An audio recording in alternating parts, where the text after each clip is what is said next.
Assalamualaikum warahmatullahi wabarakatuh. Perkenalkan, kami dari kelas DS1 Informasi akan mempresentasikan hasil komparasi kami pada 5 jurnal mengenai sistem keamanan IoT.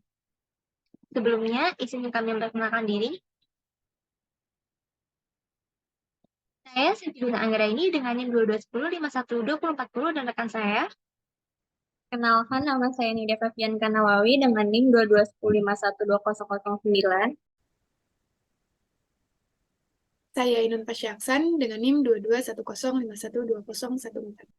Perkenalkan, nama saya Fawaz Nabila Zulanifa dengan NIM 22105120026. Oke, saya akan menjelaskan jurnal pertama mengenai analisis keamanan jaringan hardware Trojan pada IoT oleh Dwi Suryono Dianwe dan Chandra. Sistem keamanan yang dipakai ini sendiri merupakan side channel analysis, yaitu metode untuk mendeteksi kerentanan perangkat keras dengan mengamati informasi yang bocor melalui sumber samping selama operasi perangkat. Metode ini akan memberikan keamanan tambahan di sekitar kriptografi kunci yang digunakan untuk melindungi integritas, kerahasiaan, dan keaslian sistem dan data. Melalui observasi terhadap data sampingan seperti konsumsi data yang tidak biasa selama operasi perangkat atau pola radiasi elektromagnetik yang mencurigakan, side channel analysis ini dapat mengidentifikasi tindakan mencurigakan dan perubahan yang mungkin menandakan serangan atau kerentanan keamanan. Selanjutnya ada kelebihan dari penerapan side channel analysis ini. Yang pertama itu non-intrusive, di mana side channel analysis ini seringkali dapat dilakukan tanpa mengganggu operasi normal perangkat yang memungkinkan deteksi kerentanan tanpa perlu mengubah perangkat lunak yang diuji. Yang kedua itu sensitivitas tinggi, di mana metode ini dapat mendeteksi perubahan dalam tingkat konsumsi daya, waktu eksekusi, atau bahkan radiasi elektromagnetik yang sangat halus sehingga membuatnya sangat sensitif terhadap perubahan dalam perilaku perangkat.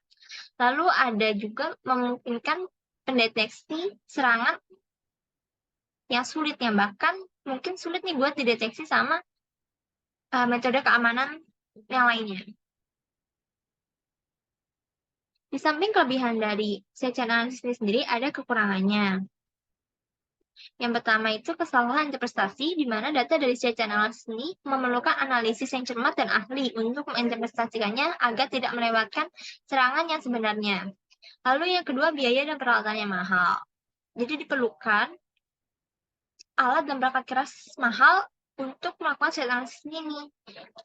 Dan diperlukan juga keahlian teknis yang tinggi dalam pengoperasiannya, sehingga kurang efisien dan efektif kalau digunakan dalam lingkungan yang terbatas secara anggaran. Lalu yang ketiga itu keterbatasan dalam jangkauan, di mana side channel analysis ini bergantung pada akses fisik ke perangkat atau perangkat lunak yang akan diuji. Jika akses fisiknya tidak tersedia atau sangat dibatasi, metode ini bakal sulit untuk dijalankan atau bisa aja tidak mungkin dijalankan. Lalu yang keempat, waktu dan sumber daya yang diperlukan itu signifikan. Dan yang kelima itu rentan terhadap countermeasures, di mana pengembang perangkat atau perangkat lunak sering mengambil langkah-langkah untuk mengurangi risiko side channel attacks dengan mengimplementasikan countermeasures, di mana nantinya akan membuat side channel analysis ini lebih sulit atau bahkan tidak efektif.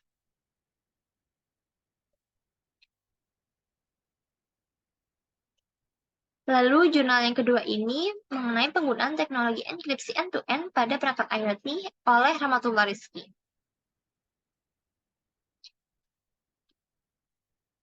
Dalam konteks teknologi informasi, end-to-end mengacu pada pendekatan atau arsitektur yang memungkinkan data atau informasi dikirim atau diproses melalui seluruh sistem atau jaringan dari sumber awal hingga tujuan akhir dengan pemantauan dan kontrol yang ketat. Konsep dari enkripsi end-to-end ini sendiri sangat penting dalam pengembangan sistem atau aplikasi yang kompleks seperti dalam pengembangan aplikasi mobile ataupun website. Oke, di sini saya akan menjelaskan kelebihan dari salah satu keamanan enkripsi end-to-end. Yang pertama, kelebihan dari enkripsi end-to-end adalah privasi data yang tinggi. E2EM mengenkripsi data saat data pertama kali dihasilkan, dan data tetap terenkripsi selama perjalanan di seluruh jaringan hingga mencapai penerima. Lalu kelebihan yang kedua dari enkripsi tersebut adalah perlindungan terhadap intersepsi data. Nah, enkripsi end-to-end itu melindungi data diri intersepsi oleh pihak yang tidak berwenang selama perjalanan melalui jaringan. Lalu kelebihan terakhir yang kami tulis di sini adalah perlindungan terhadap serangan dan perlindungan terhadap serangan man in the middle. Enkripsi end-to-end dapat melindungi terhadap serangan man in the middle, di mana penyerang mencoba memasuki komunikasi di antara perangkat IoT yang kita punya. Nah, selain dari kelebihan, di sini juga kami memasukkan kekurangan dari keamanan itu sendiri, yaitu adalah enkripsi end-to-end. Yang pertama adalah kompleksitas implementasi. Nah, implementasi dari enkripsi tersebut memerlukan manajemen kunci yang baik. Lalu yang kedua adalah overhead komputasi. Proses enkripsi dan juga deskripsi data memerlukan sumber daya komputasi yang signifikan, terutama pada perangkat IoT dengan sumber daya yang terbatas. Lalu kunci yang terlupakan. Jika pengguna atau administrator kehilangan kunci enkripsi, data yang terenkripsi tidak akan dapat diakses lagi. Oke, lalu kita masuk ke jurnal yang ketiga, keamanan IoT mengenai deep learning dan juga teknologi big data yang ditulis oleh Zen Munawar, Novia, dan juga rekannya Novianti Indah Putri.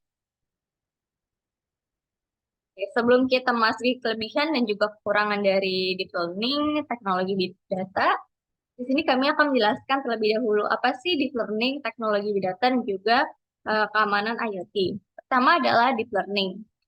Nah, deep learning ini adalah cabang dari machine learning yang menggunakan jaringan saraf tiruan, artificial neural networks dengan banyak lapisan deep neural networks untuk mempelajari representasi data yang kompleks.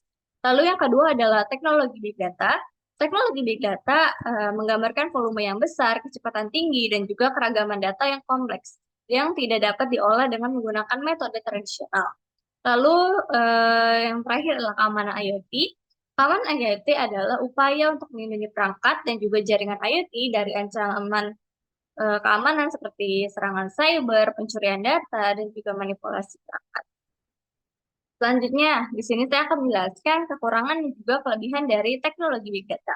Kelebihannya adalah teknologi big data memungkinkan pemrosesan dan juga analisis data yang besar dan kompleks yang dihasilkan oleh perangkat IoT. Lalu kekurangannya adalah kebutuhan akan infrastruktur yang kuat dan juga skalabilitas yang tinggi untuk mengolah volume data yang besar, serta tantangan dalam mengintegrasikan dan mengolah data dari berbagai sumber yang berbeda. Nah, selanjutnya sini ada kekurangan dan kelebihan dari deep learning. Kelebihannya adalah deep learning ini dapat mendeteksi dan juga menganalisis pola-pola serangan yang kompleks dan berubah-ubah dalam keamanan IoT. Sedangkan kekurangannya adalah kebutuhan sumber daya komputasi yang tinggi untuk melatih dan juga menjalankan model deep learning. Sekian dari saya, terima kasih. Selanjutnya, saya akan menjelaskan mengenai jurnal keempat yang berjudul Advanced Encryption Standard atau AES 128-bit untuk keamanan data Internet of Things atau IoT tanaman hidroponik yang ditulis oleh Roya Rafida dan Heru Agus Santoso. Di jurnal ini menjelaskan tentang penerapan keamanan IoT menggunakan AES yang merupakan suatu algoritma yang termasuk ke dalam teknik kriptografi untuk pengamanan perangkat IoT. Algoritma AES adalah block ciphertext simetrik yang dapat mengenkripsi dan dekripsi informasi. Dalam penelitian ini, kriptografi digunakan untuk mengamankan data kebutuhan tanaman yang dirancang menggunakan mikrokontroler Arduino Uno SoC versi ESP8266. Adapun kelebihan dari AES 128-bit ini yang pertama lebih cepat dibanding data encryption standar. Kemudian yang kedua, hasil enkripsi lebih aman dibanding algoritma simetris sejenis, misalnya Blowfish atau Caesar cipher. Kemudian yang ketiga, AES terbukti dapat mengirim pesan melalui sistem. Namun untuk kekurangannya, AES 128-bit ini dalam penelitian ini terdapat hasil yang kurang maksimal, yaitu nilai entropi yang belum sempurna, yaitu masih berkisar pada angka 6,1 sampai 6,4. Dalam kriptografi, nilai entropi merupakan tingkat ketidakpastian atau acak dari data yang dienkripsi. Maka dari itu diharapkan nilai entropi AES ini dapat menghasilkan nilai sempurna, yaitu 8, supaya sulit dipecahkan oleh pihak yang tidak berwenang. Selanjutnya untuk jurnal kelima yang berjudul Machine Learning and the Internet of Things Security, Solution and Open Challenges yang ditulis oleh Umar Farouk, Nashina Tariq, Muhammad Asim, Thar Bakir, dan Ahmed Al-Syam'ah. Dalam penelitian ini menjelaskan tentang penerapan IoT menggunakan machine learning.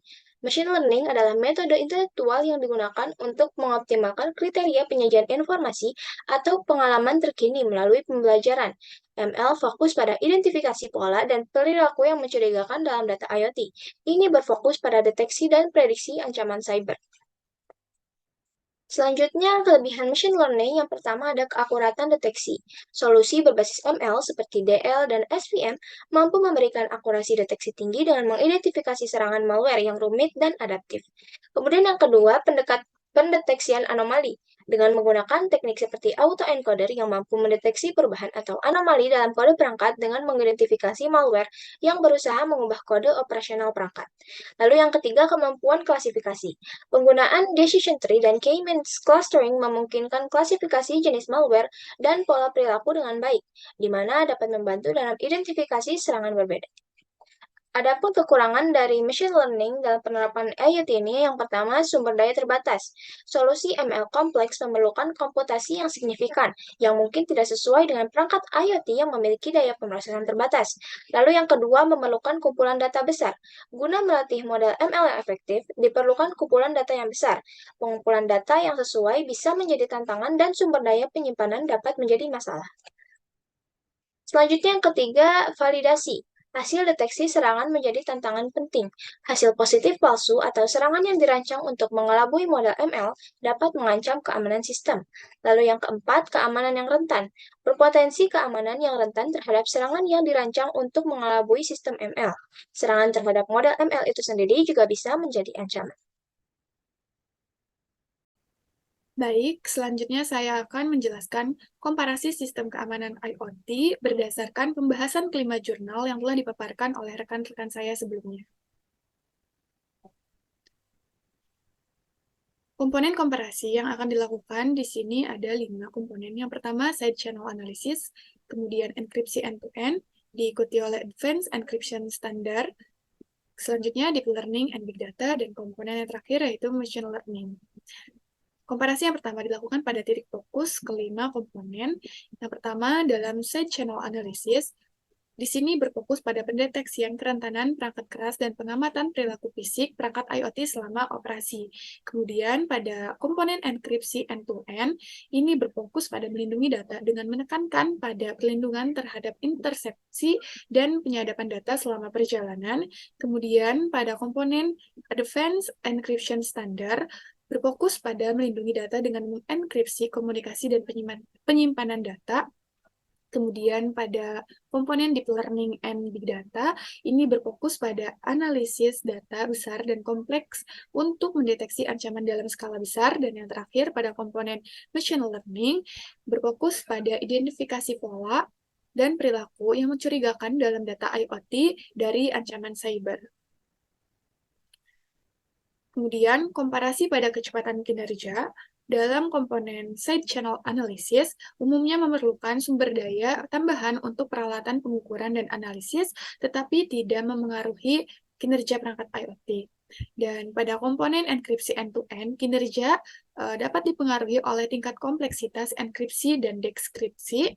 Kemudian pada komponen advanced encryption standard, kecepatan kinerja memiliki tingkat kinerja yang baik, terutama jika diimplementasikan dengan baik. Dan dalam komponen deep learning and big data, kecepatan analisis data besar dan deep learning dapat memerlukan sumber daya komputasi yang besar yang mungkin memengaruhi kinerja perangkat IoT. Dan yang terakhir, pada komponen machine learning, kecepatan kinerja machine learning ini tergantung pada kompleksitas model dan volume data yang diproses, dan pengolahan data yang berat dapat memengaruhi kinerja perangkat IoT tentunya.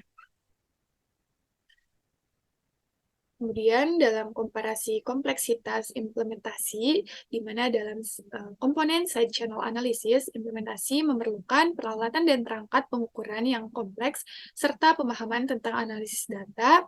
Dan dalam komponen enkripsi end-to-end, memerlukan integrasi dan manajemen kunci yang baik, diperlukan implementasi yang tepat pada perangkat IoT dan di sisi server. Kemudian pada komponen Advanced Encryption Standard, implementasi memerlukan pemrograman yang baik untuk mengintegrasikannya dengan perangkat IoT. Dan pada komponen Deep Learning and Big Data, implementasi Deep Learning dan Big Data Analytic memerlukan pemahaman yang dalam tentang pemrosesan data dan pemrograman model tentunya. Dan yang terakhir, pada komponen Machine Learning, implementasi memerlukan pemahaman tentang pemrosesan data, pemilihan fitur, dan algoritma yang sesuai. Sekian dari kami, kurang lebihnya mohon maaf. Semoga apa yang kami sampaikan dapat bermanfaat untuk kita semua. Jika ada yang ditanyakan, bisa ditanyakan melalui kolom komentar. Sekian, terima kasih. Wassalamualaikum warahmatullahi wabarakatuh.